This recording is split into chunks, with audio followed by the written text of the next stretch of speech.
بلندی بیبره دستاران چطور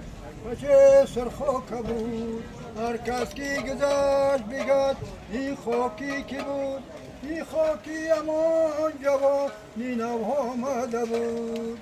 این خاکی امان جوان نینو آمده بود گندم لاله میا نی گندم لاله عاشق شیده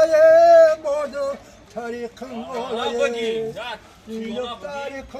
واله و مودی داره سرچشمی سیاه زبون نی بلبل داره کودی خوش رفتار قربانت شوم شانه بر موی درفشانت شوم کودی خوش رفتار قربانت شوم شانه بر موی درفشانت شوم گل بچی تازه بچی برگی گهرانت شود یار بگی دیده بگی در دیلت آرمانت شود کودی خوش رفتار قربانت شوم زنده باش.